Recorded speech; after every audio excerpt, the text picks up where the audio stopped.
In today's video, I am going to teach you how to find Google Analytics for property or measurement ID. To get started, open your web browser and go to Google Analytics.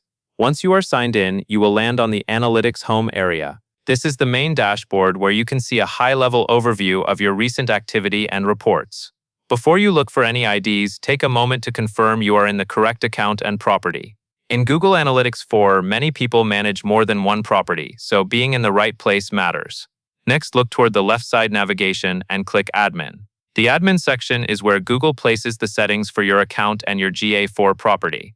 When the Admin page opens, you will see different columns and options related to configuration. From here, click Property Details. This area shows key information about the current GA4 property, such as the property name and other settings. If you need the GA4 property ID, this is one of the places you may reference, since it ties directly to the property you are working in. Make sure you stay within the correct property, especially if you have access to multiple ones. If you see Property Details again in the menu, click Property Details once more to make sure you are viewing the full property settings page. This helps you confirm you are working with the exact property you intend to configure. Now return to the Admin area again by clicking Admin in the left navigation. You are going back because the measurement ID is not found in Property Details. The measurement ID is connected to a specific data stream, like a website stream.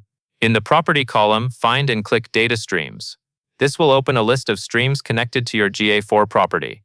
Look for the stream you use to collect data, most commonly a web stream for a website. Click the stream entry in the list. Then click again on the highlighted stream row if needed to open its details. After that, click the stream name to enter the stream settings page. On this stream details screen, you can locate the measurement ID, which usually begins with G. This is the ID you paste into your website tag settings or other tools that ask for a GA4 measurement ID. Finally, click Events to view event-related settings for that stream. And that covers everything you need to know.